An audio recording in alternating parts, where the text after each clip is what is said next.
नमस्कार, news night में आप सभी का स्वागत है। मैं हूं आपके साथ आरेंद्र। खबरों के इस प्राइम टाइम शो में हम आपके लिए लेकर आते हैं देश दुनिया की हर जरूरी और महत्वपूर्ण खबर। आज की पहली बड़ी खबर है, बंगाल में डबल इंजन सरकार, विकास की डबल रफ्तार। पश्चिम बंगाल में बीजेपी सरकार बनने के बाद शुभेंदु सरकार ने आज पहला अपना बजट पेश किया, जिसमें कई बड़े वायदे पूरे किए गए हैं। क्या है डबल इंजन सरकार के बजट में खास, इस खबर को दिखाएंगे विस्तार से। आज की दूसरी बड़ी खबर है, शिवसेना यूबीटी में खेला। आज उद्धव गुट के 6 सांसदों ने शिंदे गुट की शिवसेना में शामिल होने का ऐलान कर दिया है। इस खबर को बताएंगे विस्तार से। आज की तीसरी बड़ी खबर है, कीर स्टारमर का इस्तीफा, अब यूके में किसकी बारी।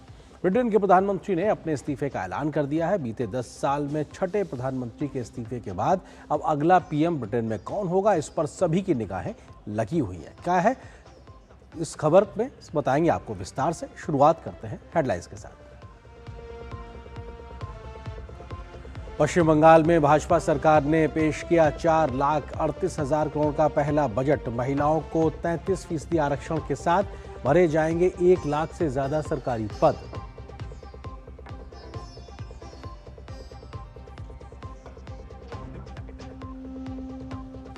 शिवसेना यूबीटी के 6 बागी सांसद शिंदे की अगुवाई वाले शिवसेना में शामिल। उद्धव ठाकरे ने पार्टी नेताओं के साथ की बैठक। एकनाथ शिंदे ने कहा, कभी भी कोई ऑपरेशन अधूरा नहीं छोड़ते।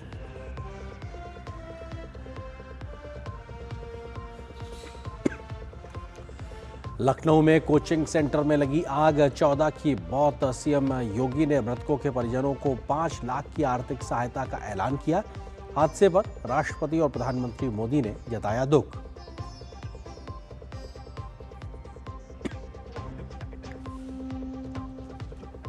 मंगोलिया दौरे पर पहुंचे विदेश मंत्री डॉक्टर एस जयशंकर ने उलान बटार में राष्ट्रपति उखनागीन खुरेलसुख से की मुलाकात।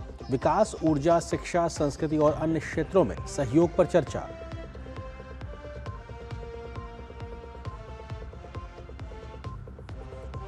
ब्रिटेन में प्रधानमंत्री कीर स्टारमर ने दिया पद से इस्तीफा। एंडी बर्नहैम पीएम बनने की दौड़ में सबसे आगे। 1 सितंबर तक होगा नए प्रधानमंत्री का चुनाव।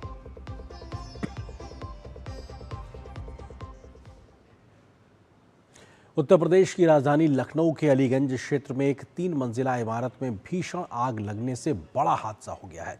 घटना के बाद मौके पर एनडीआरएफ की टीम पहुंची और बचाव कार्य शुरू किया गया। इस मामले में उत्तर प्रदेश के उप मुख्यमंत्री ब्रजेश पाठक ने जानकारी देते हुए बताया कि इस दर्दनाक हादसे में 14 छात्रों की मौत की पुष्टि हुई है, जबकि 4 बच्चे गंभीर रूप से घायल हैं। उन्होंने बताया कि घायलों का इलाज अस्पताल में चल रहा है और उनकी स्थिति पर लगातार नजर रखी जा रही है। उन्होंने कहा कि मामले की जांच के आदेश दे दिए गए हैं ताकि आग लगने के कारणों का पता लगाया जा सके। उन्होंने इस घटना पर गहरा दुख व्यक्त करते हुए कहा कि सरकार पीड़ित परिवारों के साथ खड़ी है और हर संभव सहायता प्रदान की जा रही है। हमारे अपने परिवार के 14 बच्चे इस घटना में हताहत हुए हैं। कुल 4 बच्चे घायल हुए हैं, इनको केजीएमसी ट्रामा सेंटर भेजा गया है। माननीय मुख्यमंत्री जी ने स्वयं जांच के निर्देश दिए हैं, कड़ी कार्रवाई होगी, किसी को बख्शा नहीं जाएगा। अभी प्राथमिकता है कि घायलों को अच्छे से अच्छा इलाज मिले और पीड़ित परिवारों के साथ हमारी पूरी सरकार खड़ी है। माननीय मुख्यमंत्री जी ने स्वयं बहुत ही दुख व्यक्त किया है। तो वहीं लखनऊ में हुई इस घटना की जानकारी मिलते ही मुख्यमंत्री योगी आदित्यनाथ अलीगढ़ का दौरा छोड़कर वापस लौट आए। सीएम योगी ने मौके पर हालात का जायजा भी लिया है और उसके बाद सीएम योगी आदित्यनाथ ने इस पूरी घटना के जांच के आदेश भी दे दिए हैं। तो ये तस्वीरें आप देख रहे हैं किस प्रकार से इसके बाद, क्योंकि सीएम योगी अस्पताल भी गए और उन्होंने घायलों और उनके परिजनों से भी मुलाकात की। सीएम योगी ने कोचिंग सेंटर अग्निकांड में मृतकों के परिजनों को 5-5 लाख रुपए और घायलों को 50-50 हज़ार रुपए मदद का ऐलान किया है। इसके अलावा घटना के जांच के उच्च स्तरीय कमेटी बनाने के निर्देश भी दिए गए हैं। लखनऊ की इस घटना के बाद मुख्यमंत्री योगी आदित्यनाथ घटनास्थल पर पहुंचे, अपना अलीगढ़ का दौरा बीच में छोड़कर वापस आए। उन्होंने अस्पताल में भर्ती जो घायल हैं उनसे और उनके परिजनों से मुलाकात की। घटना के बारे में घटनास्थल से लेकर जो अस्पताल में लोग हैं, परिजन हैं, उनसे बात करके जानकारी हासिल की। मृतकों के लिए 5 लाख रुपए का मुआवजा, साथ ही साथ घायलों के लिए 50,000 रुपए के मुआवजे का ऐलान किया। अग्निकांड की चपेट में कुछ बच्चे आए हैं और उसके कारण उनकी दुखद मौत प्रशासन वहां पे राहत कार्यों में लगा हुआ है। मैं उन सभी परिजनों के प्रति जिन्होंने अपने परिवार के उन नौजवानों को खोया है, उनके प्रति मैं अपनी संवेदना व्यक्त करता हूं।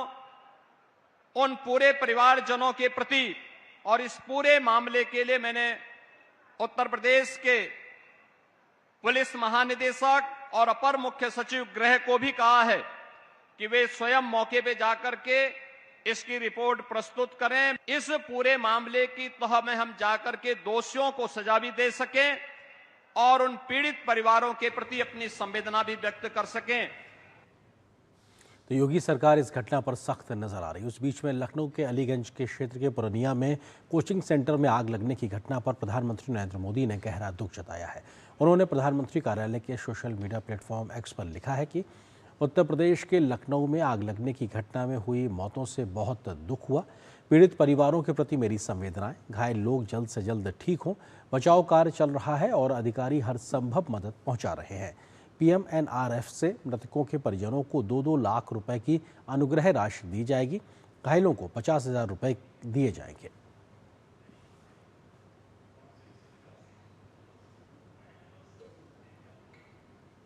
और इस बड़ी खबर पे लखनऊ से हमारे सहयोगी संवाददाता विकास सिंह हमारे साथ में जुड़ रहे हैं, उनका हम रुख करते हैं। विकास, इस वक्त का अपडेट क्या है, क्योंकि खुद मुख्यमंत्री पहुंचे हैं, रेस्क्यू ऑपरेशन पूरा हो चुका है, उसके बाद अब क्या कुछ इस वक्त घटनास्थल पे गतिविधि दिखाई पड़ रही है? देखिए, हम आपको सीधी तस्वीरें दिखाते हैं। ये दुखद हादसा जहां पर हुआ है अलीगंज की जिस बिल्डिंग में हुआ है, हमारे पीछे आप देख सकते हैं। इस बिल्डिंग में अब राहत और बचाव का कार्य पूरा हो चुका है। अब यहाँ पर जो बिल्डिंग में आग लगी थी, अब पानी डालने का काम किया जा रहा है। आप देखते हैं अग्निशमन के यहाँ पर तमाम सारे कर्मचारी हैं और ये लोग अब पूरी बिल्डिंग में पानी डाला जा रहा है, ऊपर से लेकर नीचे तक। ये 3 मंजिल की ये बिल्डिंग थी। सबसे ऊपर कोचिंग सेंटर था, यहाँ पर लाइब्रेरी सेंटर था जिसमें बच्चे मौजूद थे। इसके नीचे एक गोदाम था और सबसे नीचे ग्राउंड फ्लोर पर एक जानवरों के एक सेंटर था जिसमें कुछ जानवर, कुत्ते और बिल्ली भी, तोते समेत तमाम सारे पशु पक्षी भी रहते थे।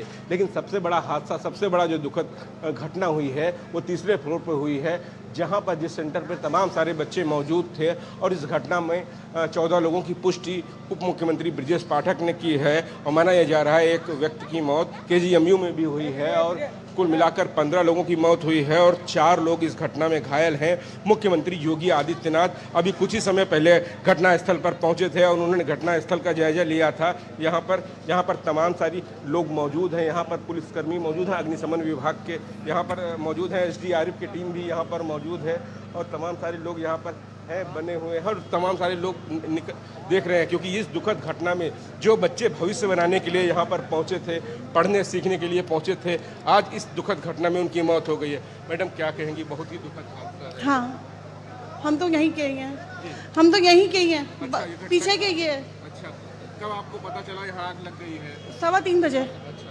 तकरीबन ये घटना 2 से 2:30 के बीच। हाँ, 2:40 की है।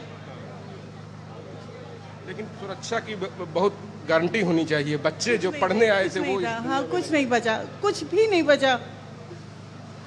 देखिए, ये यहाँ के लोग हैं जो लोकल अगल बगल के रहने वाले हैं, इन लोगों का कहना है, ये भी लोग काफ़ी ज़्यादा दुखी हैं। और यहाँ पर पूरी पुलिस की टीम मौजूद है, साथ साथ अग्निशमन विभाग की टीम है, SDRF की टीम है और पानी डालने का काम किया जा रहा है। अंदर नीचे तस्वीरें सीधी हमारे कैमरामैन आपको दिखा रहे हैं। कितनी भीषण आग थी, ये सारी चीज़ें जलकर राख हो गई हैं। ये AC के इक्विपमेंट हैं, यहाँ पर एग्जॉस्ट लगा हुआ है और अंदर पूरा बिल्डिंग जल के राख हो गई है और घंटों से यहाँ पर पानी डाला जा रहा है इस पूरी बिल्डिंग को ठंडा करने के लिए।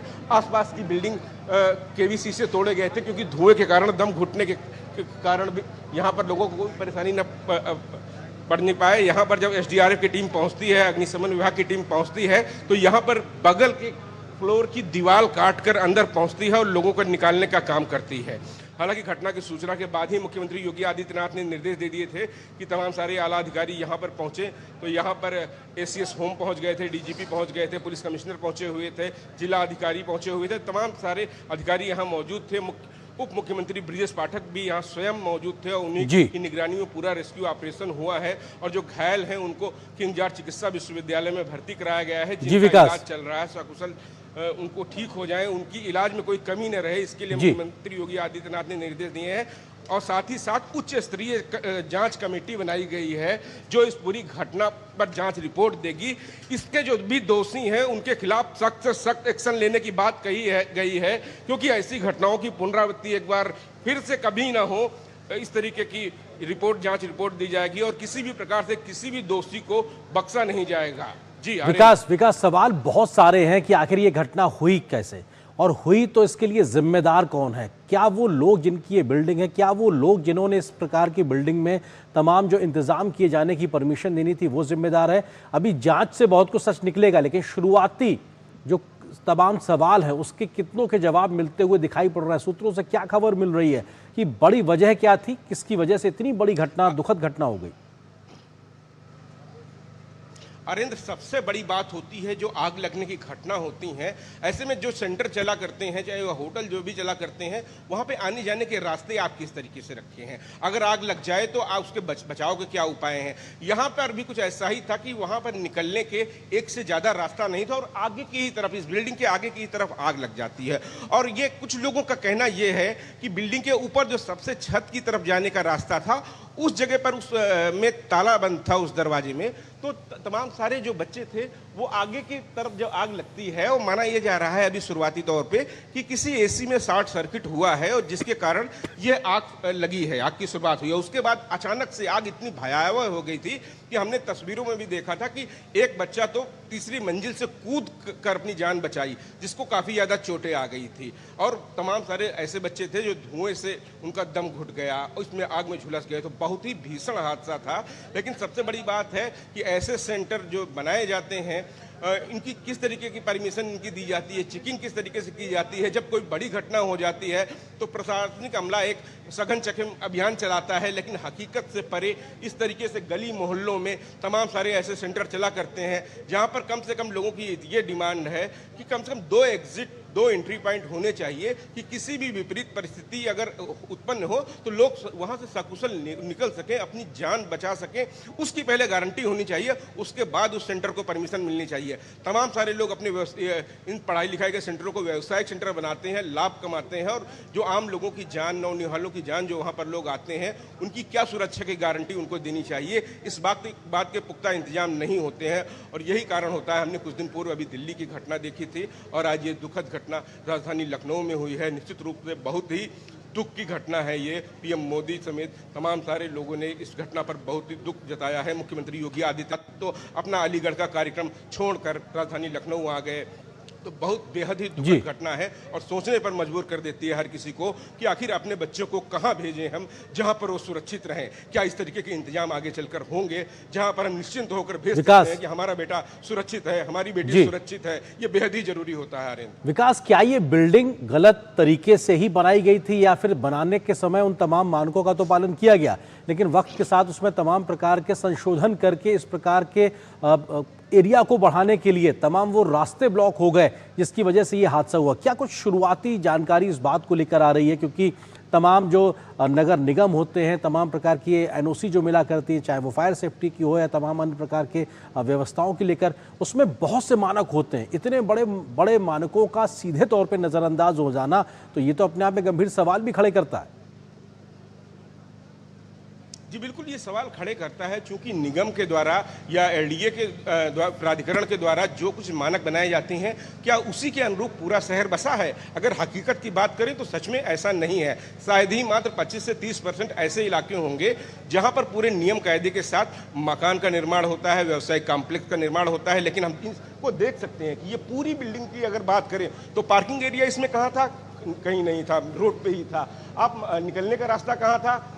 जीने बने हुए थे। इन सब चीज़ों की अगर जांच की जाए और नियम कायदे किए जाए तो शायद इनको कभी भी ऐसी परमिशन मिले ही ना। लेकिन इस तरीके के तमाम सारे व्यवसायिक सेंटर हैं। हम इसके बगल की बिल्डिंग भी देख सकते हैं जहाँ पर बनी हुई है। यहाँ पर भी कंप्यूटर संस्थान है, प्रशिक्षण संस्थान है। तो ये सारी चीज़ें उसके बगल में रहने के घर बने हुए हैं। तो इन लोगों ने अपने सेंटर पर यहाँ पर सेंटर बना लिए, यहाँ पर दुकानें खुलवाई, यहाँ पर कोचिंग सेंटर, लाइब्रेरी हैं, लेकिन ये सारे मानक अगर एलडीए का भी चेक किया होता यहाँ पर तो शायद इनको परमिशन न मिलती। क्या अग्निशमन विभाग से इनको एनओसी मिली हुई थी? ये सारी बातें तो जांच में आएंगी, लेकिन फिलहाल बहुत ही घटना दुखद है और ऐसी घटना की पुनरावृत्ति न हो, ऐसे में एक बहुत बड़े अभियान को चलाने की जरूरत है और बहुत सख्त एक्शन लेने की जरूरत होगी कि ऐसी घटनाओं की पुनरावृत्ति न हो, सारे मानक बनाए जाए और वो जमीन पे दिखाई पड़े, ना कि सिर्फ कागजों पे। जी विकास, और विकास, जो लोग हताहत हुए हैं, जो बच्चों जिन्होंने अपनी जान गंवाई है, क्या वो स्थानीय बच्चे हैं या फिर वो बाहर से आकर यहाँ पढ़ रहे थे? क्या उनके बारे में जानकारी मिल पाई है? कौन है वो बच्चे? देखिए, सारे युवा छात्र हैं, तकरीबन 19 साल से लेकर 23 साल के ये लोग हैं और इनकी अभी डिटेल जारी नहीं की गई है।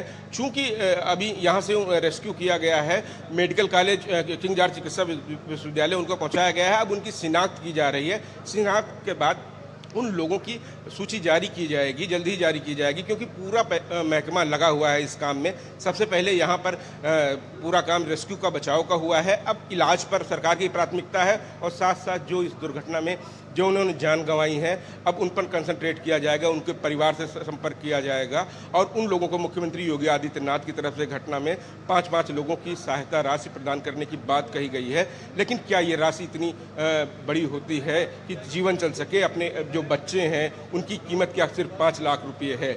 ये सोचना होगा। सबसे बड़ी बात है, एक सहायता तो होती है, लेकिन इन जो जाने गई हैं, इस पर आगे कभी इस घटना की पुनरावृत्ति न हो, मुख्यमंत्री योगी आदित्यनाथ ने उच्च स्तरीय कमेटी बनाई है और सख्त कहा है कि जो इसके मालिक होंगे, जो इसके प्रबंधक होंगे, उन दोषियों पर भी सख्त से सख्त एक्शन लिया जाएगा। इस बात की मुख्यमंत्री योगी आदित्यनाथ ने बात कही है। विकास, एक चीज़ और, क्या जो घायल बच्चे हैं उनको लेकर कोई अपडेट की उनकी स्थिति क्या खतरे से बाहर बताई जा रही है या फिर अभी भी एक प्रकार की चिंता बनी हुई है? उसको लेकर कोई अगर अपडेट है तो आपके पास? जी बिल्कुल, इन लोगों को किंग जॉर्ज चिकित्सा विश्वविद्यालय में एडमिट किया गया है और जहां पर उनका इलाज हो रहा है। यहां पर जो स्वास्थ्य विभाग जिनके पास है, उप मुख्यमंत्री ब्रजेश पाठक, वो स्वयं यहीं पर मौजूद थे। मुख्यमंत्री योगी आदित्यनाथ ने भी यह निर्देश दिए हैं कि इलाज में किसी भी प्रकार की कोई कमी ना हो, समुचित इलाज किया जाए। और सबसे बड़ी बात है, घटना में जो लोग खो चुके, लेकिन जो लोग बचे हुए हैं उनकी जिंदगी बचाने के लिए कोई कमी न रहनी चाहिए। डॉक्टरों की स्पेशल टीम लगाई गई है उन लोगों के लिए। किसी भी प्रकार की कोई दवा की, जिस तरीके की दवा की जरूरत हो उस तरीके की दवा के लिए मुख्यमंत्री योगी आदित्यनाथ ने निर्देश दिए हैं कि आप उनकी जान बचाएं, सकुशल वो ठीक हों, यही ईश्वर से प्रार्थना है।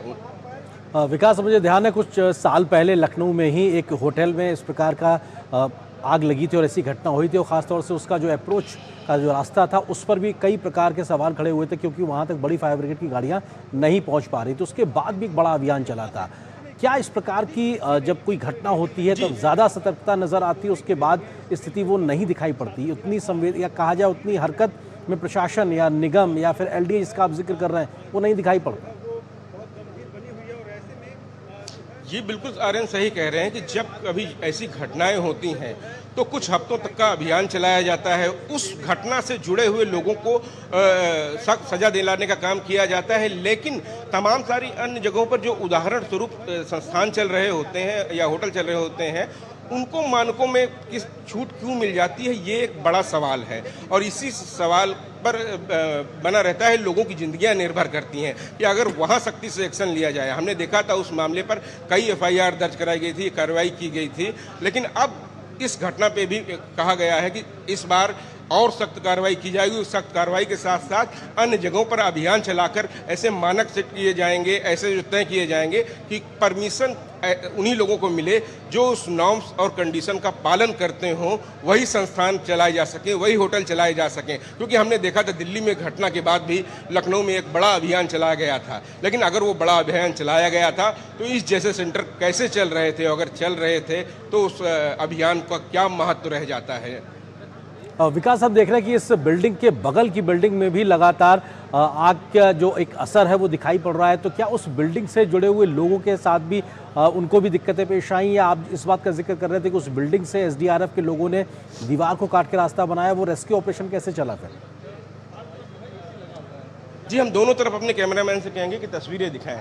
इसके ये बगल में जो सेंटर बना हुआ है, यहाँ पर चूंकि धुआं बहुत ज़्यादा फैल गया था आरेंद्र, तो जो कांच लगे हुए थे वो कांच तोड़ दिए गए थे यहाँ पर कि वो धुआं वहाँ से पास हो जाए। बिल्डिंग की लपटें इतनी ज़्यादा थीं कि अगल बगल के सभी घर खाली हो गए थे। और हमारे इस बिल्डिंग के दाहिनी तरफ जो छत है, उस तरफ से अग्निशमन विभाग के लोग और SDRF के लोग वहाँ से दीवार काट कर लोगों को निकाला उन्होंने, और उसके बाद यहाँ पर आग बुझाने का काम किया गया और अब यहाँ पर सिर्फ पानी डालने का काम किया जा रहा है। पूरी बिल्डिंग को ठंडा करने का काम किया जा रहा है, जो अभी तक जारी है। लेकिन यही सवाल होता है कि ऐसी घटनाएं कभी भविष्य में ना हो, लेकिन ऐसी कुछ नियम कायदे बने, ऐसे सख्त एक्शन लिए जाओ, साथ साथ समय समय पर लगातार चेकिंग अभियान चले। तमाम सारे जो कोचिंग सेंटर हों, जो भी सेंटर बनाए जाएं, होटल हो, प्लाजा हो, इन सब जगहों पर जो कंडीशन, जो सुरक्षा के मानक, तय मानक होते हैं, उनका कड़ाई से पालन हो और नियमित रूप से उनका चेकिंग हो। ये सबसे बड़ी बात होती है। ये नहीं कि 1 महीने तक का आपने नियम बनाए, सब कुछ सही है और उसके बाद आप फिर कुछ नॉर्मल हो गया, सारी बातें, कोई घटना नहीं हुई, तो फिर से नियम कायदों में ढील शुरू हो जाए। तो यारेंद्र, इस बात की बहुत ज़रूरत है और सख्ती से पालन होना चाहिए जो भी मानक बनाए जाएं। बिल्कुल, और लगातार कोशिश यही होती है सरकारों की, लेकिन उसके बाद भी एक भी घटना होके पूरी व्यवस्था पे सवाल खड़ा कर देती है। और ये आज की इस लखनऊ की घटना ने कई प्रकार के गंभीर सवाल खड़े किए हैं कि आखिर इन मौतों का जिम्मेदार कौन है और इस प्रकार की घटना आखिर हुई कैसे। हम सबक क्या लेंगे एक समाज के नाते, सरकार के नाते, आखिर इस प्रकार की घटना फिर से दोबारा ना होने पाए। हमारी व्यवस्थाएं कैसे हम मजबूत करेंगे, इस सब पे लगातार हमारी नज़र रहेगी। फिलहाल शुक्रिया विकास आपका हमारे साथ जुड़ने के लिए। आप इस घटनाक्रम में नज़र रखिए, आगे भी हम आपसे अपडेट्स लेते रहेंगे। आप बात करते हैं आज की अगली खबर का। बात बंगाल से। पश्चिम बंगाल में सत्ता परिवर्तन के बाद भाजपा सरकार ने अपना पहला बजट पेश कर दिया है। मुख्यमंत्री शुभेंदु अधिकारी के नेतृत्व वाली सरकार ने इस बजट को महिलाओं, युवाओं, किसानों और मध्यम वर्ग को केंद्र में रखकर तैयार किया है।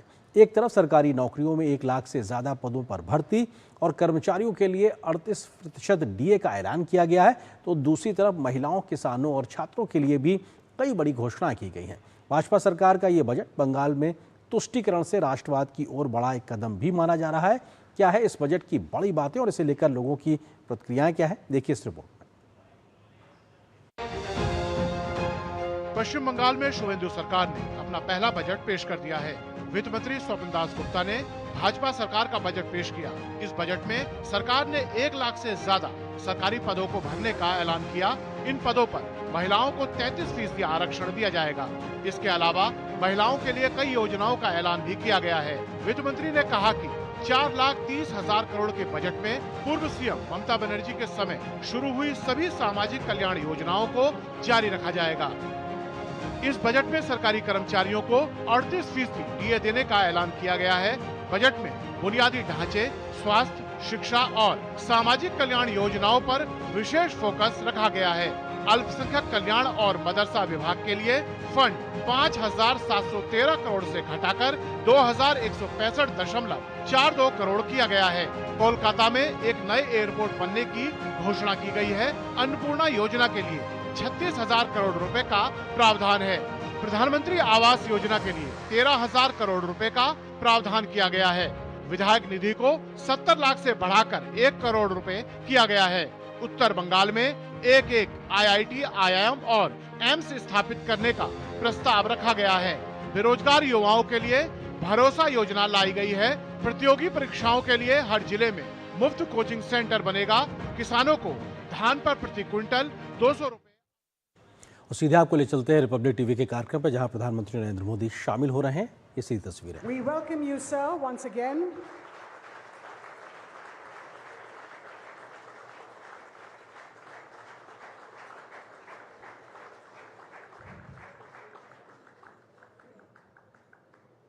Ladies and gentlemen, we now invite on stage a voice that has defined generations, bridged genres, and touched millions of hearts worldwide. Please welcome the master of melody, the voice of soul and music legend, Padma Shri awardee Hariharan, who will present 2 songs for you.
Ghanshyam तू मनमोहना मुरलीधर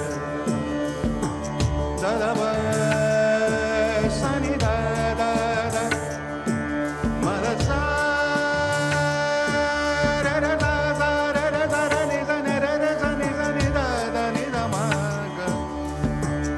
रे गा मा दा नि दा रे सा नि दा वा मा दा वा मा पा मा गा रे सा मेरा श्याम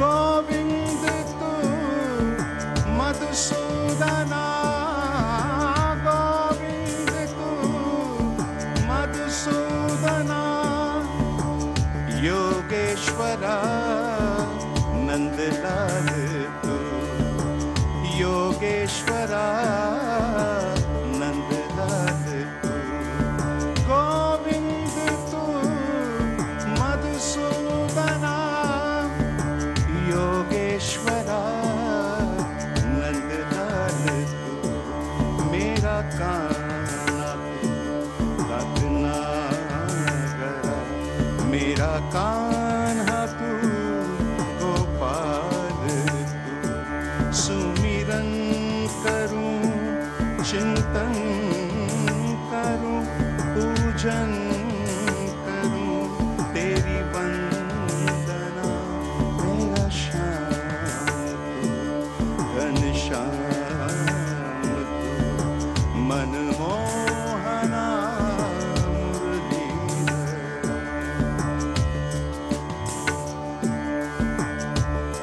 कृष्णा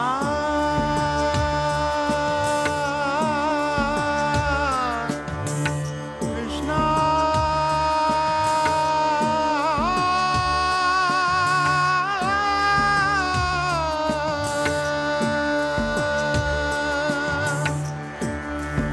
स्वर साधना आराधना स्वर साधना आराधना बस है यही मनोकामना बस है यही मनोकामना मेरे गीत में संगीत में हरि मैं रहूं मेरी भावना मेरे गीत में संगीत में हरि मैं रहे मेरी भावना दर्शन करूं अर्चन करूं मंथन करूं तब याचना मेरा श्याम तू घनश्याम तू मनमोहना मुरलीधरा पम दा दा दा दा दा वा वा वा दा वा दा मा वा दा मा दा वा मा वा मा गा मा रे रे गा मा दा दा सा सा दा रे रे सा सा रे रे सा नि सा रे रे सा नि सा रे गा रे गा रे सा नि ri सा नि दा दा मा दा मा गा मा गा ri गा ri सा मेरा श्याम श्याम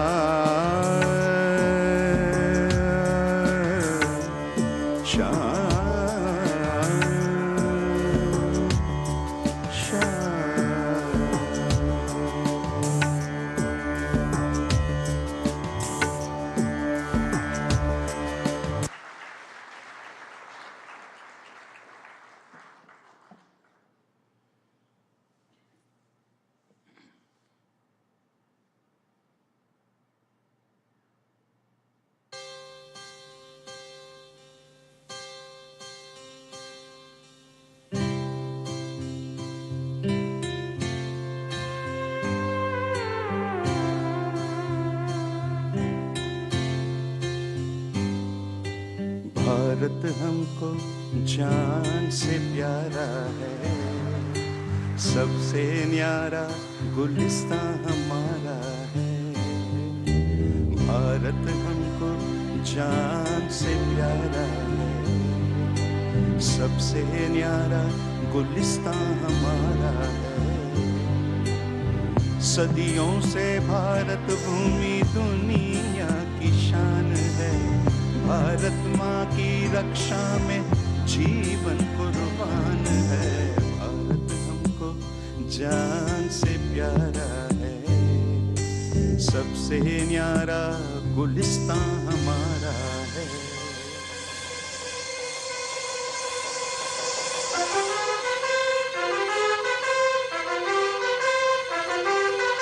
उजड़े नहीं अपना चमन, टूटे नहीं अपना वतन। गुमराह ना कर दे कोई, बर्बाद ना कर दे कोई। मंदिर यहाँ, मस्जिद यहाँ, हिंदू यहाँ, मुस्लिम यहाँ, मिलते रहे हम प्यार से। जाओ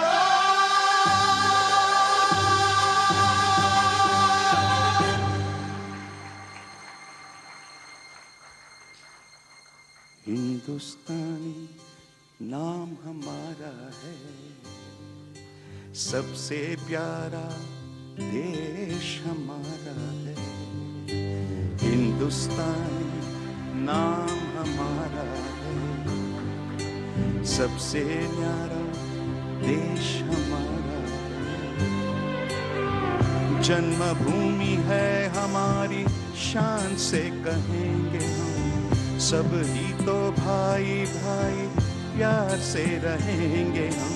हिंदुस्तानी नाम हमारा है। सबसे प्यारा देश हमारा है।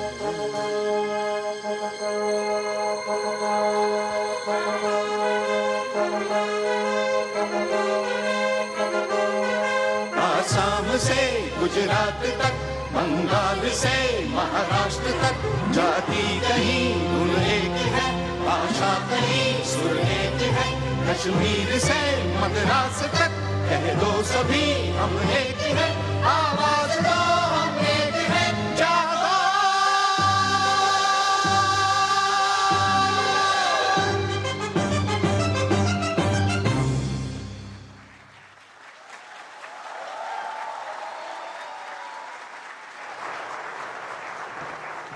Thank you so much, Hariharanji. That was spectacular.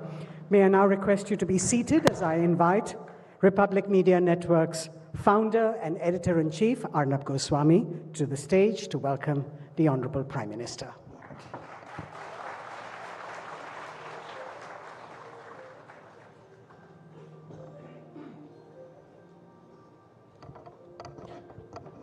प्रधानमंत्री नरेंद्र मोदी जी, बहुत बहुत आभार. We are very grateful to you on behalf of the Republic Media Network, हम सब की ओर से, and on behalf of all our audience and all the viewers of Republic Media Network, जो हर भाषा में आज भारत और पूरे देश में इस प्रोग्राम को स्ट्रीमिंग और टेलीविजन में देख रहे हैं. On behalf of all our viewers, I welcome you, Pradhan Mantri ji, to the Republic Summit. Thank you very much, sir. Thank you. Thank you. Thank you, Prime Minister. It is my honor and my privilege to welcome our beloved Prime Minister to this wonderful occasion of the Republic Summit, which is talking about great power India. Last time Prime Minister हमारे event में मार्च 6 तारीख को 2025 को इधर इस occasion में थे, और Prime Minister always makes records. I want to congratulate you first, sir, for becoming the longest serving elected Prime Minister of India in our country's history. And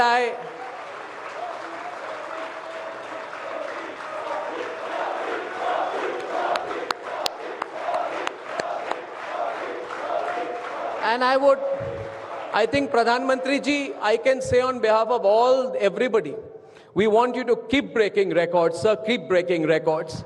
Prime Minister, our beloved Prime Minister is going to complete 25 years as head of government. I think it's happening on the 7th of October. I want to congratulate you in advance for that. My father told me that his father said, मेरे पिताजी ने कहा प्रधानमंत्री जी कि मेरे दादाजी ने उन्हें कहा कि if you want to get a job done immediately, give it to the most busy man. He will do it. I want to tell you what the busiest man in the country has done in the last 1 year. First, during COVID, even the critics, the worst critics will admit that instead of negativity, Prime Minister Narendra Modi turned a pandemic into an opportunity to give 300 million vaccines to the world. He doesn't believe in negativity. And we are behind you, sir. This year, so many people said that India will come under the deluge of the global economic crisis. You heard all that negativity? You know all that negativity? The Prime Minister has ensured absolutely uninterrupted LPG and fuel supply and kept our country's economy stable. Stable. In a very difficult period. अब मैं थोड़ा हिंदी में बोलूंगा प्रधानमंत्री जी आजकल आपके in front of you I like to practice my Hindi लोग कहते हैं कि कहनी और कथनी में पॉलिटिशियंस का फर्क होता है प्रधानमंत्री ji you may not remember but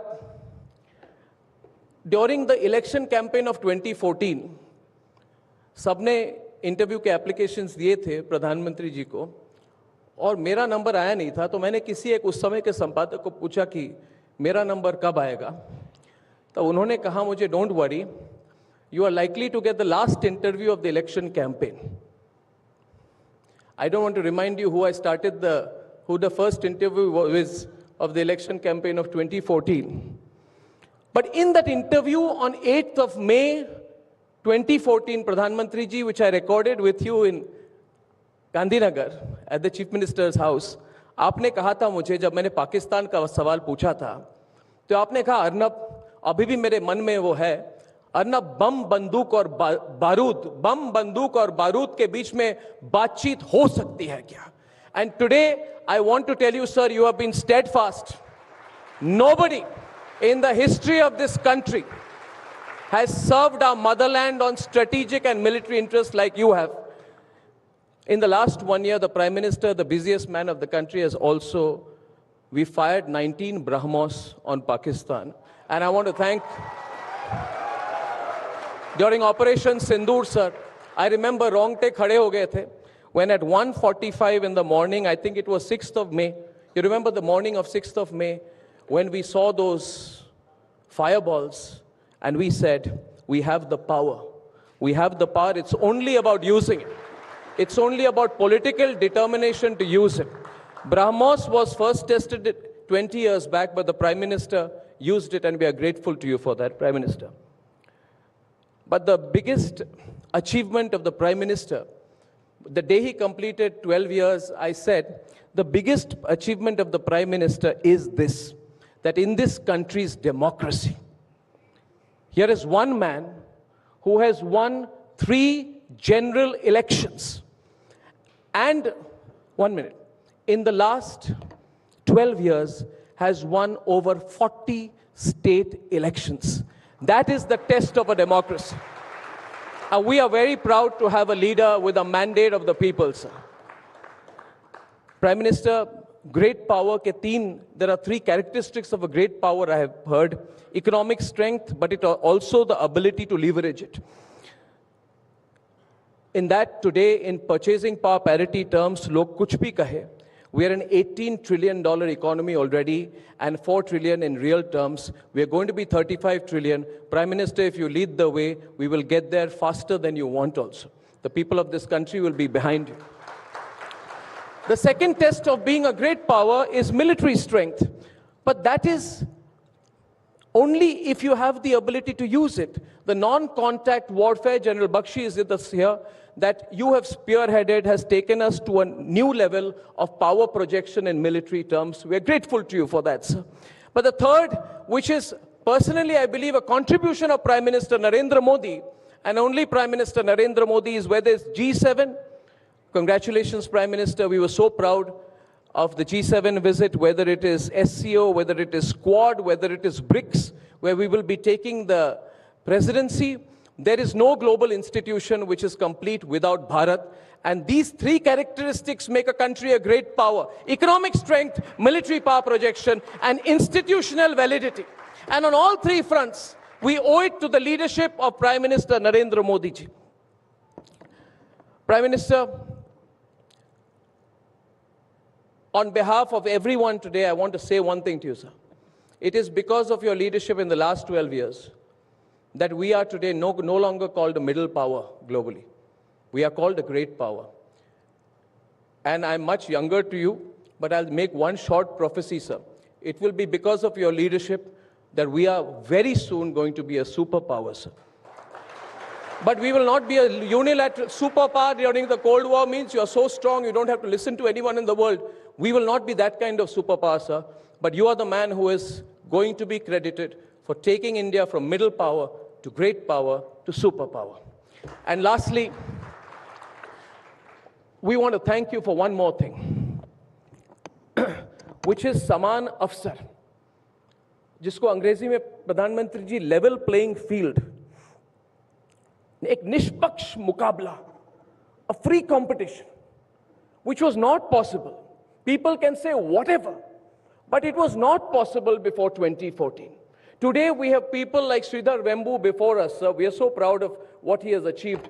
He has been able to achieve it because of the level playing field this country now provides to entrepreneurs and everyone. Pradhan Mantri ji, this network is unique because every member of the founding team of this network is from a middle class background, without any capital, without any privilege. All of you have known me. My family is here. I can tell you we are from very humble, simple, middle class backgrounds. Without a level playing field, we are nothing. We don't have wealth, we don't have capital, but we have hunger.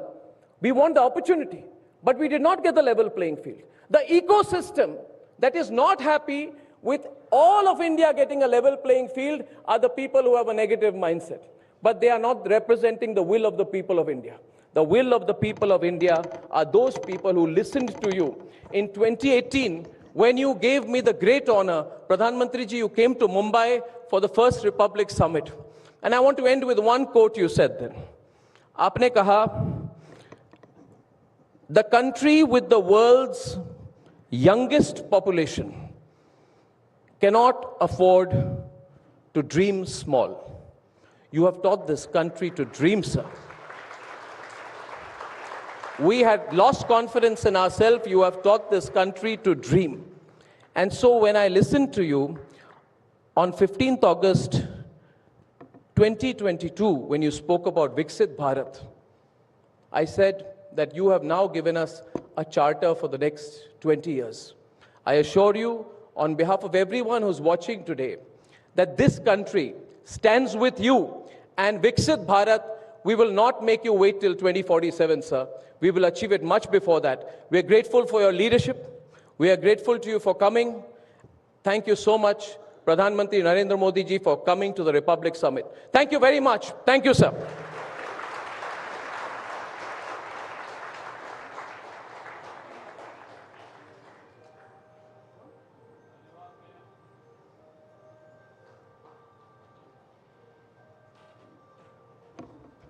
May I request the Honorable Prime Minister, sir, to please address the gathering.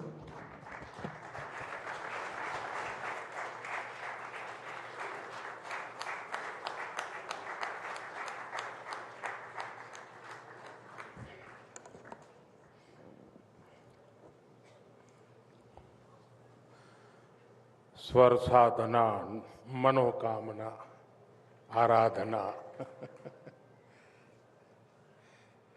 एक बहुत ही शुभ शुरुआत के बाद अच्छा होता आप ही का कार्यक्रम चलता।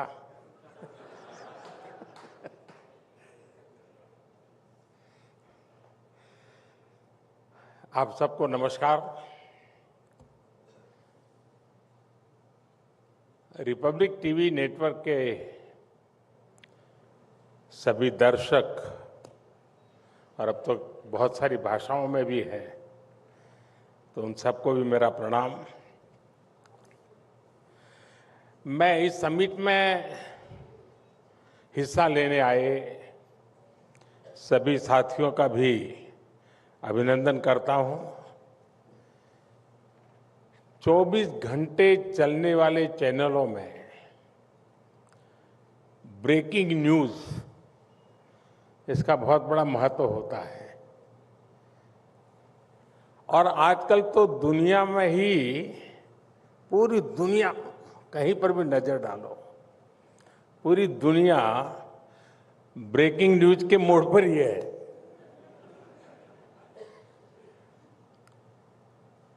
और इतनी भागदौड़ में आप सभी इस समिट को होस्ट कर रहे हैं, इसका हिस्सा बने हैं, और इसलिए आप विशेष बधाई के पात्र हैं। और इस बार आपकी चर्चा का विषय भी उतना ही अहम है, great power India, nation first. साथियों, हमारे यहाँ शास्त्रों में कहा गया है, यतो धर्मस् ततो जय, यानी जय का, शक्ति का मूल धर्म है। और धर्म यानी ड्यूटी, धर्म यानी जस्टिस, धर्म यानी स्वभाव, समभाव, धर्म यानी संवाद, धर्म यानी संवेदना। और यही तो नेशन फर्स्ट की भावना में भी समाहित है। भारत अपनी पावर को इसी लेंस से देखता है, इसी तराजू पर तोलता है। साथियों, भारत की एक और विशेषता है, और अब तो दुनिया ने भी मान लिया है, हम किसी क्षणिक घटना पर उतावले होने वाले देश नहीं है।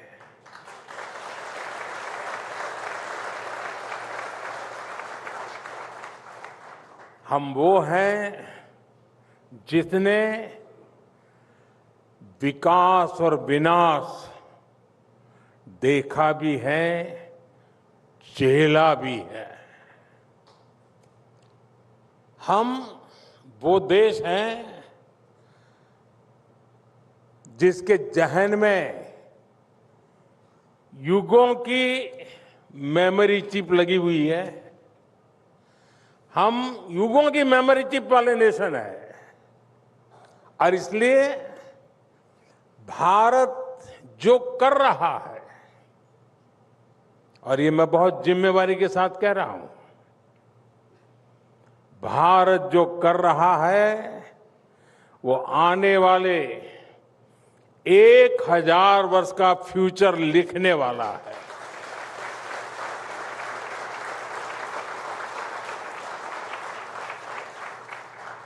और यही दुनिया के लिए सबसे बड़ी भारत की गारंटी है। भारत फास्ट ग्रोइंग इकोनॉमी भी है, एक क्रेडिबल इकोनॉमी भी है, और भारत राइजिंग पावर के साथ साथ, और अभी अर्नब तो ढेर सारी डिक्शनरी खोल करके बैठ गए थे, सुपर पावर तक ले गए। लेकिन मैं इतना जरूर कहूंगा कि भारत रिलायबल पावर है।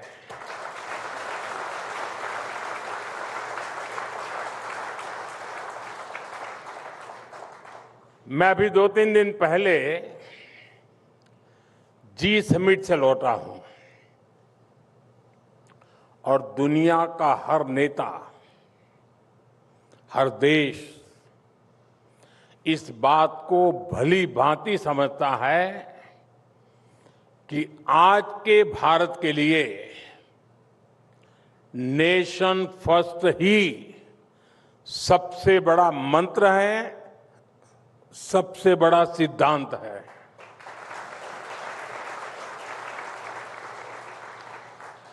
साथियों, कुछ दिन पहले ही हमारी सरकार को 12 साल पूरे हो चुके हैं। उसके लिए भी अर्नब ने काफी बड़ा आपको तालियां बजाने के लिए मजबूर कर दिया। पिछले 12 वर्षों के जो भी सिद्धियां देश की रही है, उनके मूल में अगर आप तराजू से तोलोगे, हर निर्णय, हर कदम, हर प्रयास, उनके मूल में राष्ट्र प्रथम की भावना ही केंद्र में है। स्वच्छ भारत अभियान से लेकर मेक इन इंडिया, खादी खरीदने पर जोर, स्थानीय वस्तुएं खरीदने पर जोर, ये सारे इनिशिएटिव इसलिए सफल हुए क्योंकि देश की जनता ने देश को सबसे ऊपर रखते हुए अपना कर्तव्य निभाया। देश के नागरिकों को मैं सलाम करता हूं। साथियों, यहां हमारे साथी श्रीधर वेम्बू जी बैठे हैं। जब हमारे उद्यमी नेशन फर्स्ट की भावना के साथ चलते हैं, जब वो देश की आवश्यकताओं को समझते हुए अपने लक्ष्य बनाते हैं, तो संस्थाएं भी बनती हैं और देश भी समृद्ध होता है।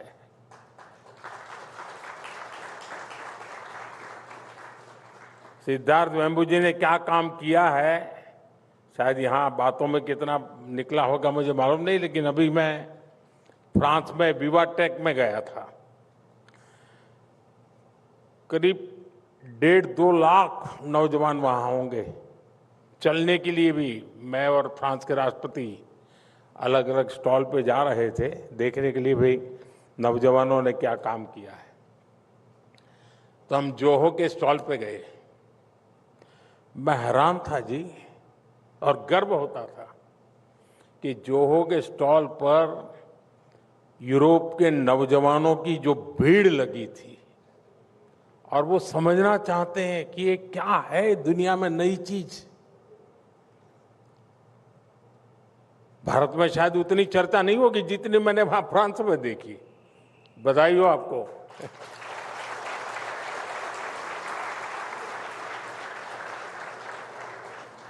साथियों, सरकार की नीति और निर्णयों में नेशन फर्स्ट का क्या प्रभाव होता है, इसका एक उदाहरण हमारा आदिवासी क्षेत्र है। मैं आज कोई फिलॉसफी जानने वाला नहीं हूं, कुछ बातें जो हुई हैं वो हल्की फुल्की बता दूंगा और उससे आप अंदाज लगा लेंगे कि काम कैसे होता है। मैं आदिवासी क्षेत्र की बात करता हूं। भारत के 10 करोड़ से अधिक आबादी की चर्चा, मतलब कि आदिवासी समाज की चर्चा, और हम सबको पता है दशकों से माओवादी आतंक वहां अपने डेरा तंबू गाड़ करके बैठा हुआ था। जहां 21वीं सदी में भी इन आतंकियों ने एक भी सुविधा पहुंचने नहीं दी। सरकारी एक व्हीकल नहीं गुजर सकता था वहां, गोलियों से भून दिया जाता था। अनेक सरकारें आई गई, कई पीढ़ियां आई गई। लगता था कि हिंसा का ये दुर्भाग्य ऐसे ही रहेगा। आप कल्पना कर सकते हैं 2004 से 2014 के बीच, मैं वो 10 साल का हिसाब बताता हूं, 2004 से 2014 के बीच माओवादी आतंक के कारण 17,000 से भी अधिक हिंसक घटनाएं हुई थी। 17,000।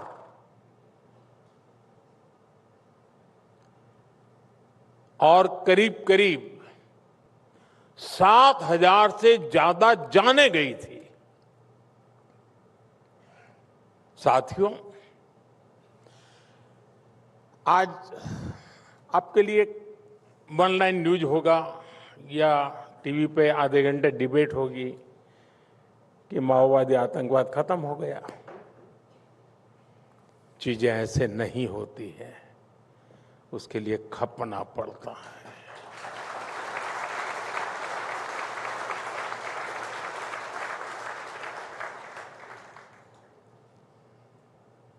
और इसलिए मैं बताना चाहता हूं, और आजकल जो लोग, कुछ लोग संविधान दिखाते रहते हैं,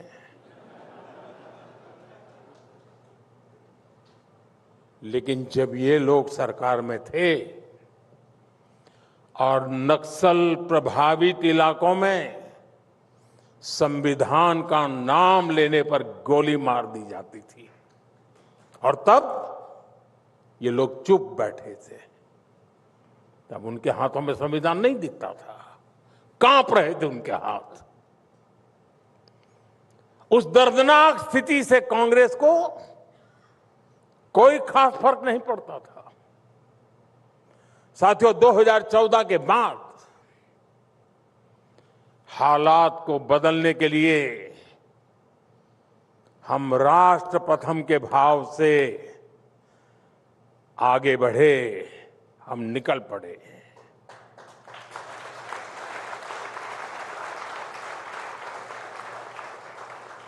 बोलते नहीं थे, बताते भी नहीं थे,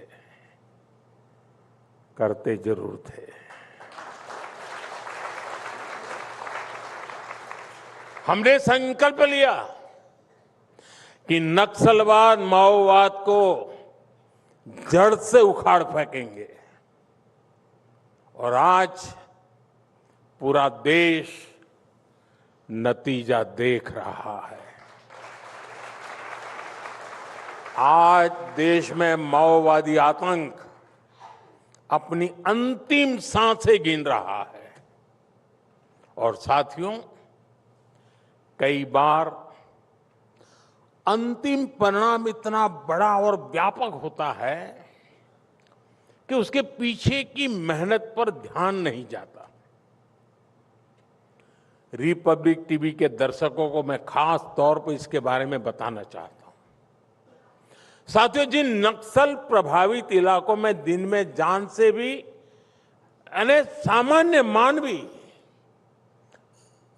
डरा रहता था, उसको लगता था कहीं अपहरण हो जाएगा, तो कभी वसूली का डर रहता था, कभी साथ में जो कुछ भी है वो लूट लेने का डर रहता था।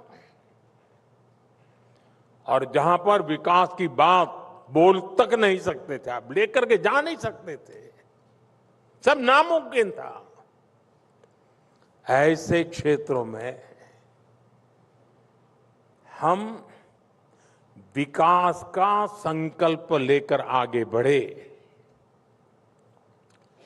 वहां बीते 12 वर्षों में हमारी सरकार ने 12,000 किलोमीटर से अधिक की सड़कें बनाई।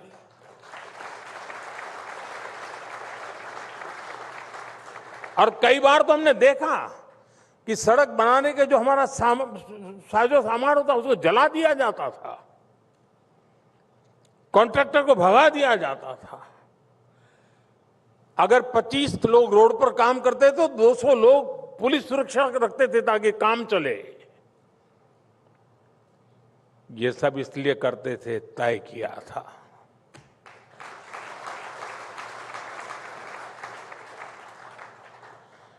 साथियों, 9,500 से अधिक मोबाइल टावर बनाए। एक टावर नहीं लगने, और लगा हुआ टायर तोड़ देते थे। क्योंकि उनको हमेशा वहां आक्रोश पैदा करना था। करीब 45,000 गांवों में मोबाइल कनेक्टिविटी पहुंचाई। नक्सल प्रभावित जिलों में 1800 अधिक बैंक ब्रांच खोली गई। करीब 75,000 बैंकिंग कॉरेस्पोंडेंट और 6,000 से अधिक नए पोस्ट ऑफिस बनाए। सिर्फ बम बंदूक और गोली के सहारे काम नहीं किया है साथियों, हमने दिलों को जीतने के लिए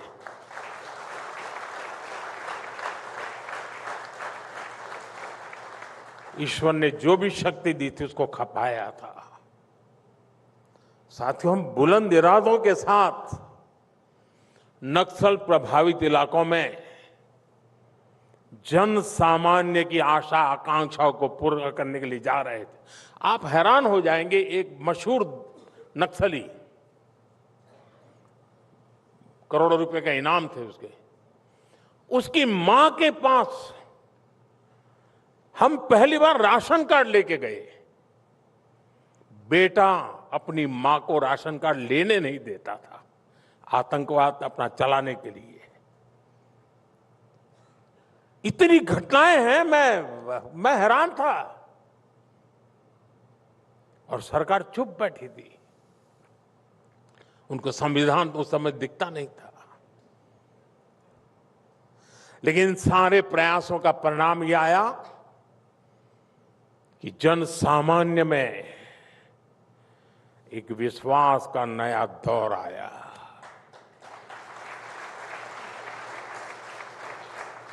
आज आप देखिए, बस्तर जैसे इलाकों में बम बंदूक नहीं, बस्तर ओलंपिक्स की धूम है। और अब तक इस ओलंपिक के 2 एडिशन हो चुके हैं। पहली बार 1.5 लाख से अधिक युवाओं ने और दूसरी बार करीब 4 लाख युवाओं ने बस्तर ओलंपिक्स में हिस्सा लिया। यानी जहां कभी टेरर था, वहां टैलेंट को अवसर मिल रहा है, वहां स्पोर्ट्स फल फूल रहा है। साथियों, 12 वर्षों के इस सेवा काल की एक और बड़ी सिद्धि रही है। ये सिद्धि है निराशा से निकलकर आशा आकांक्षा सबसे भरे भारत का निर्माण।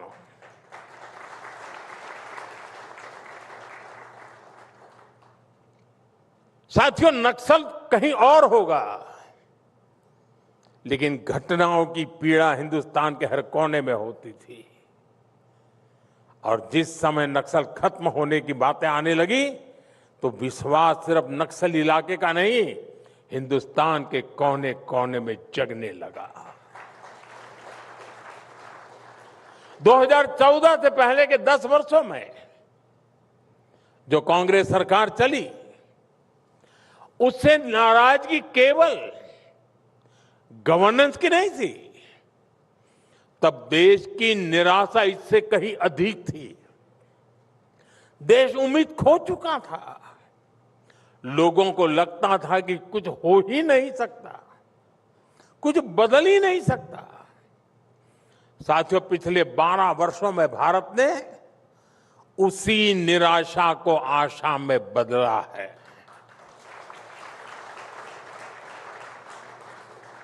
और मुझे इस बात का सबसे ज्यादा संतोष है। आज हर किसी को ये लगता है कि थोड़ी और मेहनत करेंगे तो ये हो सकता है।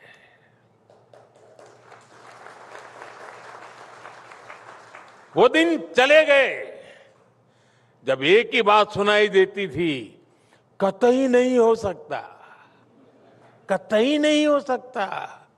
वो जमाना चला गया। आज ये होकर रहेगा।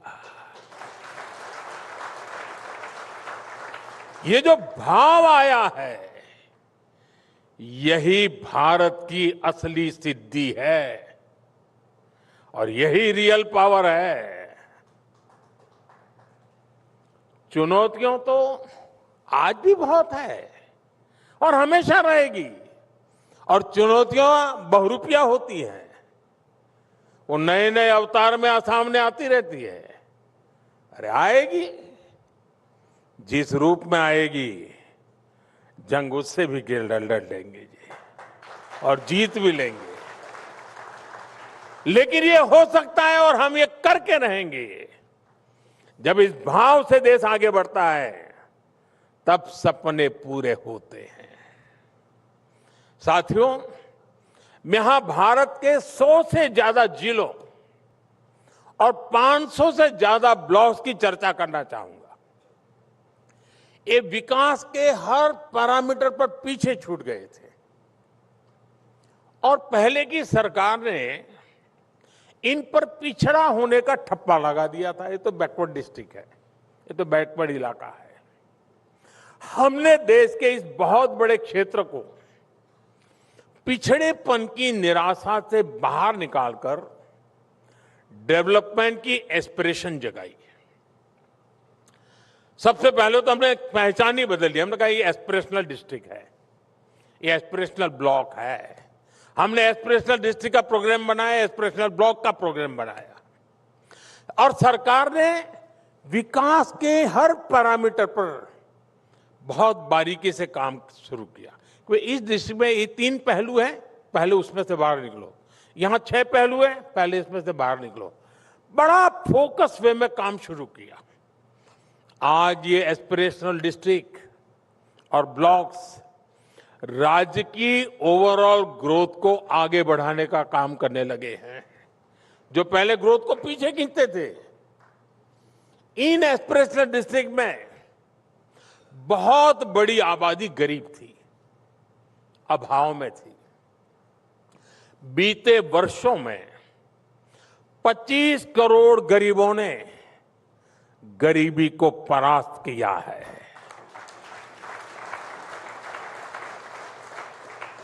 तो इसमें इन एस्पिरेशनल डिस्ट्रिक्ट की एक बहुत बड़ी भूमिका है। साथियों, हम देखते हैं कि जब एक व्यक्ति बीमारी से मुक्त होता है तो सिर्फ घर का वो व्यक्ति ठीक होता है, ऐसा नहीं है। जब एक व्यक्ति बीमारी से मुक्त होता है तो पूरा परिवार ठीक हो जाता है। ऐसे ही जब घर का कोई एक बेटा बेटी कुछ अचीव करके आता है तो सिर्फ वो व्यक्ति अचीव करके नहीं आता, वो पूरा परिवार अचीवमेंट से भर जाता है, विश्वास बदल जाता है। ऐसे ही जब कोई गरीबी से बाहर आता है तो संपूर्ण समाज का फायदा होता है, देश का फायदा होता है। 25 करोड़ लोग गरीबी से बाहर निकले हैं, न्यू मिडिल क्लास में आए हैं, तो इसका फायदा केवल उन परिवारों तक नहीं रहता, बल्कि मिडिल क्लास का भी इसमें फायदा होता है। क्योंकि ये नया कंज्यूमर है जो इकोनॉमी को ड्राइव करता है, उससे अल्टीमेटली मिडिल क्लास के लिए अवसर बनते हैं।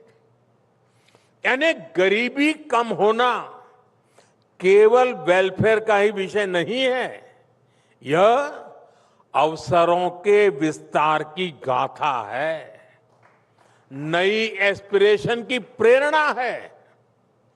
साथियों, पिछले 12 वर्षों में जो इतना विशाल मिडिल क्लास देश में तैयार हुआ है, वो सरकार की बहुत बड़ी प्राथमिकता रहा है। मिडिल क्लास की ईज ऑफ लिविंग के लिए सरकार ने हर स्तर पर काम किया है। अब जैसे अपने घर का सपना है, हर मिडिल क्लास परिवार की एक इच्छा रहती है खुद का घर हो। हर किसी को पूछोगे, एक मन में रहता है मेरा अपना घर हो। 2014 में अगर किसी परिवार को अपना घर खरीदना होता था तो होम लोन डबल डिजिट के इंटरेस्ट रेट पर मिलता था। लेकिन आज किसी भी बैंक से होम लोन 7-8% के रेट पर मिल जाता है।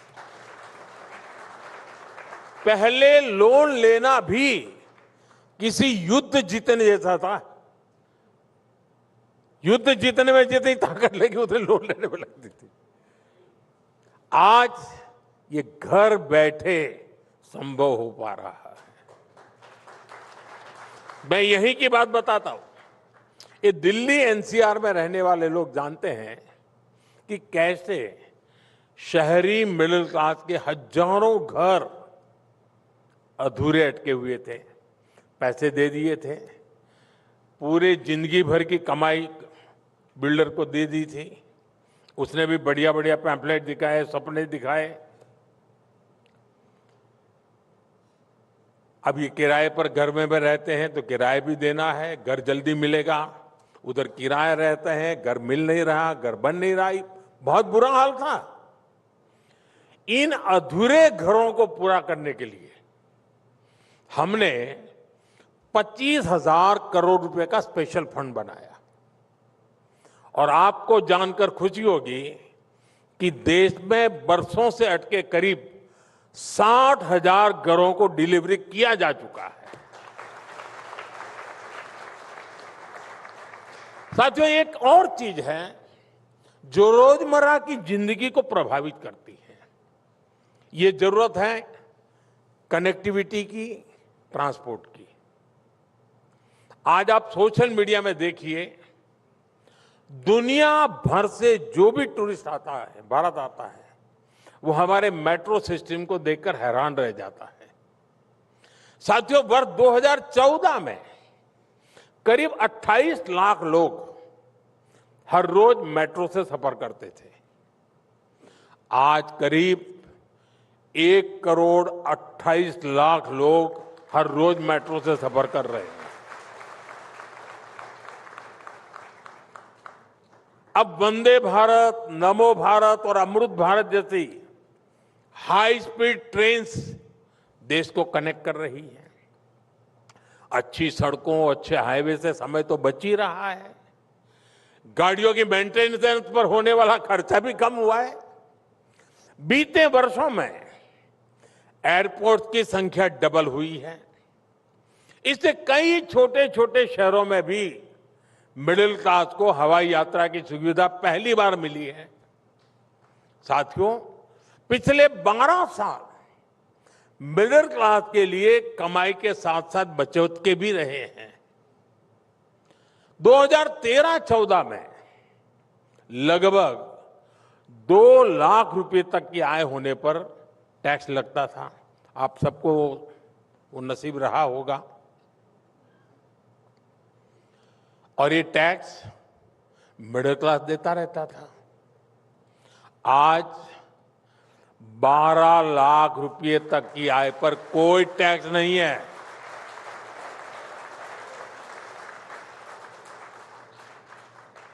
यानी टैक्स फ्री इनकम कई गुना बढ़ गई है। साथियों, जीएसटी रिफॉर्म के कारण भी मिडिल क्लास को बहुत सुविधा हुई है।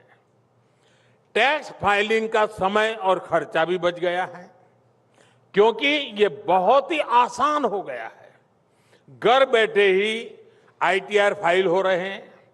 अगर कोई सेटलमेंट का इश्यू है तो फेसलेस हो रहा है। साथियों, मिडिल क्लास परिवारों में एक बड़ा खर्चा डायबिटीज या ऐसी लाइफस्टाइल से जुड़े इलाज का भी रहता है। जन औषधि केंद्रों पर 80% डिस्काउंट पर ऐसी दवाएं मिल रही है।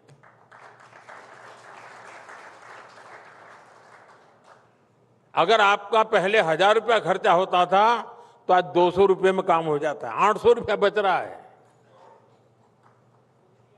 और इससे बीते वर्षों में करीब 40,000 करोड़ रुपए की बचत देश के अनेक परिवारों की हुई है।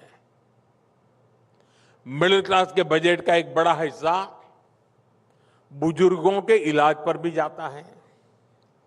आज 70 वर्ष से ऊपर के हर नागरिक के लिए 5 लाख रुपए तक का मुफ्त इलाज उपलब्ध है। साथियों, एक सामान्य स्वभाव है कि जब कोई सुविधा लगातार मिलती है तो इंसान पहले की परेशानी भूल जाता है।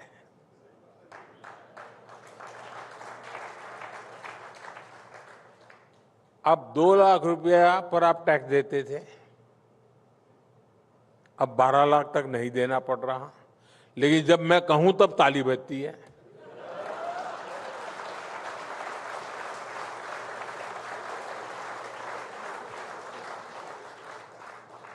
और बस में, ट्रेन में थोड़ी देर भी अगर कुछ मुसीबत आ गई तो ढेर सारी गालियां देना शुरू हो जाते, और यही क्लास सबसे ज्यादा बोलता है। साथियों, मैंने जैसे कहा ना कि पुरानी तकलीफें भूल जाता है आदमी। आप लोगों को आज ड्राइविंग लाइसेंस और पासपोर्ट से जुड़ी परेशानियां बिल्कुल याद नहीं होगी। पहले ड्राइविंग लाइसेंस लेना होता तो कितनी दिक्कत होती थी, पासपोर्ट लेना है तो क्या क्या कुछ करना नहीं पड़ता था, कितने पापड़ बेलने पड़ते थे। आज ड्राइविंग लाइसेंस लेना भी आसान हुआ है और तत्काल पासपोर्ट भी औसतन 3 दिन में ही मिल जाता है। साथियों, मैं जानता हूं हमारी सरकार जिस तरह काम कर रही है उसने देश के लोगों की एस्पिरेशन बहुत बढ़ा दी है।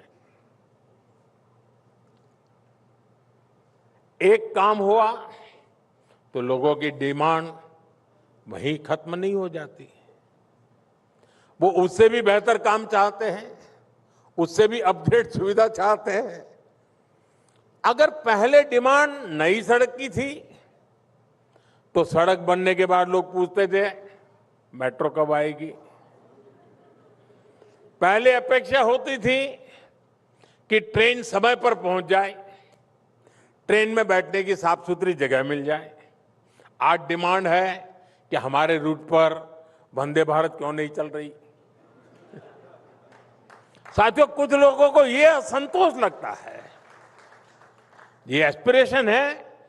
हमारे देश में एक फौज ऐसी है, उसको लगता है ये सब मामला कुछ गड़बड़ है।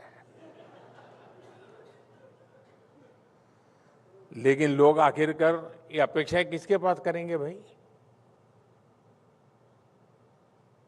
जो करता है उससे पास करेंगे ना।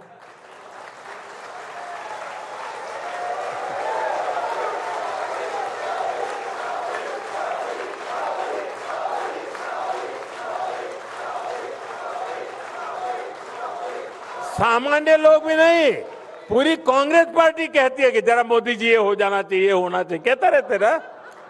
उनको भरोसा है करेगा तो यही करेगा।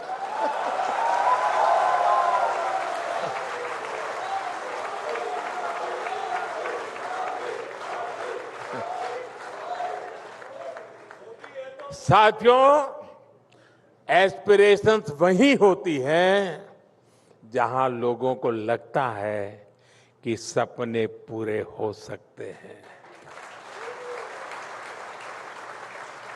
और भारत के युवाओं की, भारत के गरीब और मिडिल क्लास की यही एस्पिरेशन है। आज भाजपा एनडीए सरकारों की ऊर्जा बनी हुई है। साथियों, एक तरफ देश का बहुत बड़ा वर्ग एस्पिरेशनल है, तो दूसरी तरफ राजनीति की एक टोली है जिसका जीवन मंत्र बन गया है ऑलवेज अगेंस्ट।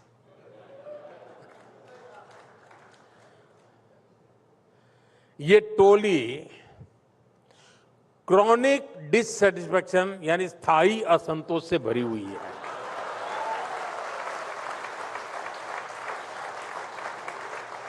आज मैं रिपब्लिक टीवी के दर्शकों को जरा इस टोली के लक्षण बताने जा रहा हूं।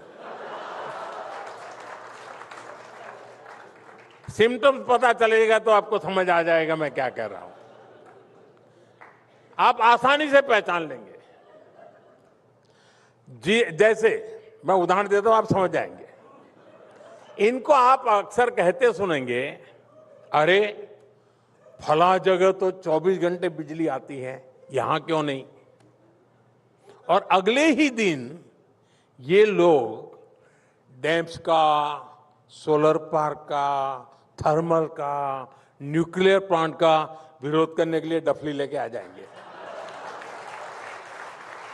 यानी पहले दिन बिजली क्यों नहीं और दूसरे दिन तुम हाइड्रो पावर का डैम क्यों बना रहे हो? ये जमात ऐसी है। ये वो लोग हैं जो खनिजों के खनन का विरोध करते थे, लेकिन आज पूछते हैं कि भारत का रेयर अर्थ मिनरल्स भंडार कहां है, सप्लाई चेन कहां है, और भारत में फलाने देश की तरह इलेक्ट्रिक व्हीकल का इकोसिस्टम क्यों नहीं है?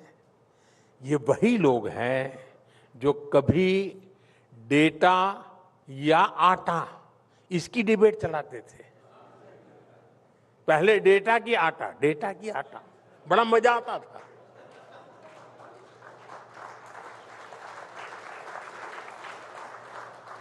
आज यही लोग पूछते हैं कि बताओ मोदी जी, एआई में क्या काम हुआ? हद देखिए, एक साथ में कहते हैं, एक ही साथ में कहते हैं कि एआई में ये होना चाहिए था, वो होना चाहिए था, हुआ क्यों नहीं? लेकिन दूसरी साथ में वही लोग कहते मिलेंगे, अरे ये डेटा सेंटर क्यों बना रहे हो, ये सेमीकंडक्टर प्लांट क्यों लगा रहे हो? और फिर ये लोग उसके 100 नुकसान गिनाने के लिए घंटे घंटे भर सोशल मीडिया की स्क्रीन पर दिखेंगे, टीवी डिबेट में दिखेंगे, अखबारों में भरे रहेंगे। साथियों, ये लोग करप्शन को लेकर दुनिया भर के इंडेक्स उठाकर लाते हैं, भारत को कटघरे में खड़ा करते हैं। इनके इकोसिस्टम का मीडिया भी 24-24 घंटे उछालता रहता है। लेकिन जब करप्शन के विरुद्ध एक्शन होता है, जब कार्रवाई होती है, तो यही लोग चिल्लाते हैं। सबसे पहले हल्ला मचाने का काम कौन करते हैं? यही गलत हो रहा है, फलाना गया, ढिकना गया, रेड कर दी, जांच कर दी, अरेस्ट कर दिया। सवाल उठाए जाते हैं, कार्रवाई ऐसे क्यों हो रही है, वैसे क्यों नहीं, अब क्यों हो रही है, तब क्यों नहीं, ए पर क्यों हो रही है, बी पर क्यों नहीं हो रही है? यही उनका खेल है। साथियों, इन लोगों का कैरेक्टर समझना देश के लिए बहुत जरूरी है। खास तौर पे मेरे देश के युवाओं को इनको पहचानने की जरूरत है, और हमारी जैन जी को तो बहुत जल्दी समझना चाहिए। जल्दी समझो, वरना अब सूर्यवंशी आया है, वो तेज गति से समझ जाता है। साथियों, ये लोग एक तरफ कहेंगे कि देश की सेनाओं को छूट रही है, हथियार नहीं मिल रहे हैं, लेकिन जब सरकार कोई डिफेंस डील करेगी, कोई आधुनिक हथियार खरीदती है, तो सबसे पहले आकर कहते हैं कि ये क्यों खरीदा। ये दुनिया भर में भारत की कूटनीति पर सवाल करेंगे। लेकिन जब भारत कूटनीति के लिए, सुरक्षा के लिए कहीं कोई इंफ्रास्ट्रक्चर प्रोजेक्ट बनाने लगेगा, तो ये लोग ढोल ढपली लेकर हल्ला मचाना शुरू कर देते हैं। साथियों, आज भारत के जिस अहम कालखंड में है, इसमें हमें ऐसे लोगों को पहचानना होगा, उनके कुतर्क को समझना होगा, और उनसे सतर्क रहना बहुत जरूरी होगा। और आज दुर्भाग्य से आज देश के मुख्य विपक्षी दल कांग्रेस पर ऐसे ही लोगों का कब्जा हो गया है। कांग्रेस कभी नेशन फर्स्ट की बात करेगी, ये सोचना भी अब झूठे सपने जैसा हो गया है। कल्पना ही नहीं कर सकते क्या कभी कांग्रेस में ये फिर से आएगी बात जो गांधी जी के जमाने में थी। साथियों, आज दुनिया पुरानी धाराओं को चैलेंज कर रही है। डिसरप्शन की स्केल बहुत बड़ी हो गई है, लेकिन इसका एक और पक्ष है। ये चुनौतियां नए अवसर भी ला रही है। भारत के हर युवा, हर उद्यमी, हर इनोवेटर, हर स्टार्टअप को इन्हीं अवसरों पर फोकस करना है और इसमें सरकार नेशन फर्स्ट की भावना के साथ पूरी तरह देश के लोगों के साथ है। भारत आज रिफॉर्म एक्सप्रेस पर सवार हो चुका है। ये गति आगे और तेज होगी। मैं रिपब्लिक टीवी के इस मंच से देशवासियों से फिर कहूंगा कि हमारा सपना जितना बड़ा है, हमारे प्रयास भी उतने ही विराट होंगे और 140 करोड़ देशवासियों का यही साझा प्रयास विकसित भारत बनाकर रहेगा।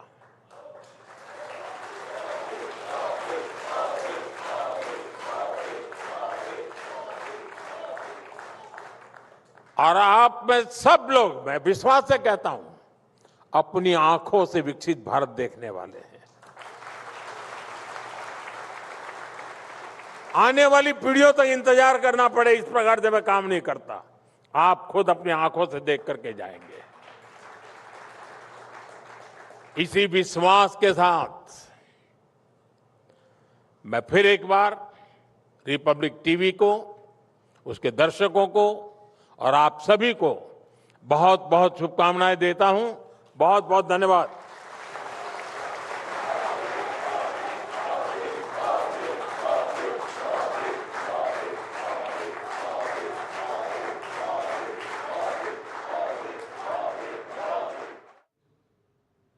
तो आप इसी तस्वीरें देख रहे थे। रिपब्लिक टीवी के कार्यक्रम में प्रधानमंत्री नरेंद्र मोदी पहुंचे थे। उन्होंने वहां पे संबोधन दिया, तमाम बड़ी बातों का जिक्र किया कि कैसे बीते 12 वर्षों में देश में एक बड़ा बदलाव आया है, साथ ही साथ किस तरीके से तमाम मोर्चों पर बड़े काम किए गए। इस बार चर्चा का मुद्दा काफ़ी अहम, क्योंकि नेशन फर्स्ट का एक थीम रखी गई, तो उस लिहाज से प्रधानमंत्री ने इस बात को कहा। उन्होंने कहा कि भारत किसी क्षणिक घटना से प्रभावित नहीं होता है और इस प्रकार का ये भारत नहीं है। उन्होंने कहा कि हम वो देश जिसने विकास और विनाश देखा है और हमारे पास तमाम सदियों की चिप हमारे पास मेमोरी में दर्ज है। भारत जो कर रहा वो 1000 सालों के भविष्य का काम है, उसको आकार देने का काम आज भारत कर रहा है। उन्होंने कहा कि ये दुनिया के लिए भारत की सबसे बड़ी गारंटी है, जिस प्रकार का एक बड़ा आधार भारत आज तैयार कर रहा है। उन्होंने कहा कि भारत भरोसेमंद और तेजी से बढ़ती अर्थव्यवस्था के रूप में अपनी मजबूत पहचान वैश्विक पटल पर लेकर आया है। साथ ही साथ उन्होंने कहा कि आज के भारत के लिए नेशन फर्स्ट सबसे बड़ा मंत्र है। उसी मंत्र के इर्द गिर्द 12 साल से सरकार काम कर रही है।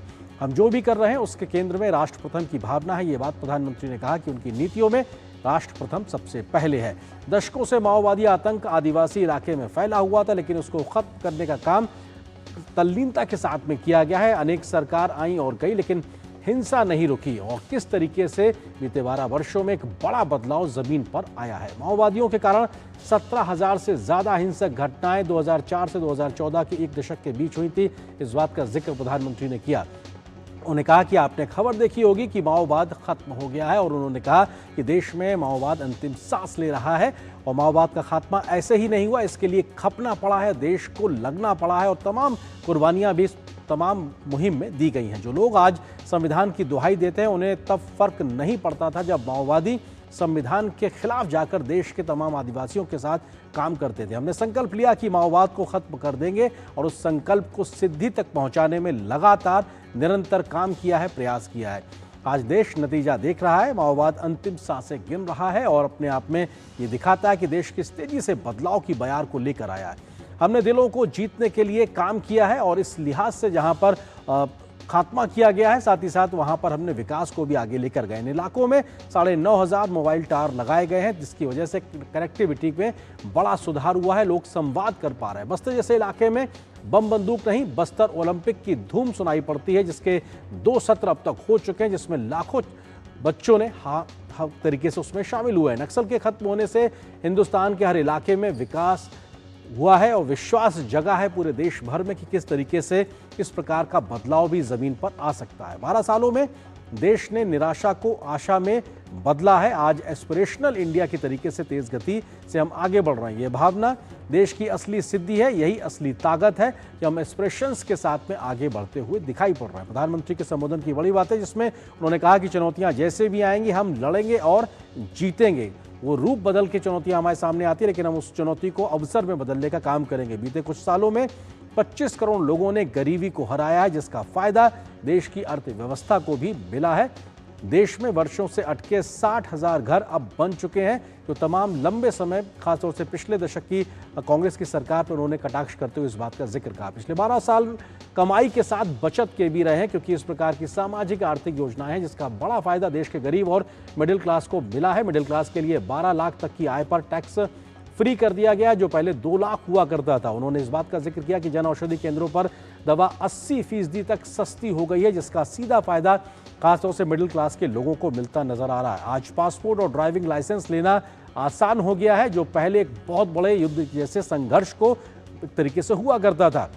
उन्होंने कहा कि हमारे काम से लोगों की उम्मीदें बढ़ गई और शायद आज इसीलिए देश और ज्यादा काम की उम्मीद हमसे लगाए बैठा हुआ है। उन्होंने कहा कि एक ऐसी टोली जिसका जीवन मंत्र ऑलवेज अगेंस्ट है, यानी कि वो हमेशा से एक तरीके से विरोध में खड़े रहने की सोच के साथ आगे बढ़ते हैं। इस बात को उन्होंने जिक्र किया। इन लोगों का चरित्र समझना देश के लिए जरूरी है, खासतौर से युवाओं को ऐसे लोगों का चरित्र समझना चाहिए।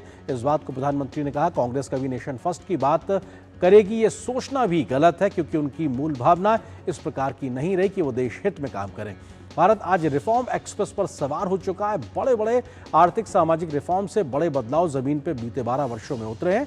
हमारा सपना जितना बड़ा, प्रयास भी उतने बड़े हैं और उस तेजी के साथ में विकसित भारत के संकल्प पर तेज गति से आगे बढ़ेंगे। इस बात का जिक्र प्रधानमंत्री ने किया। तो न्यूज नाइट में फिलहाल बस इतना ही। नमस्कार।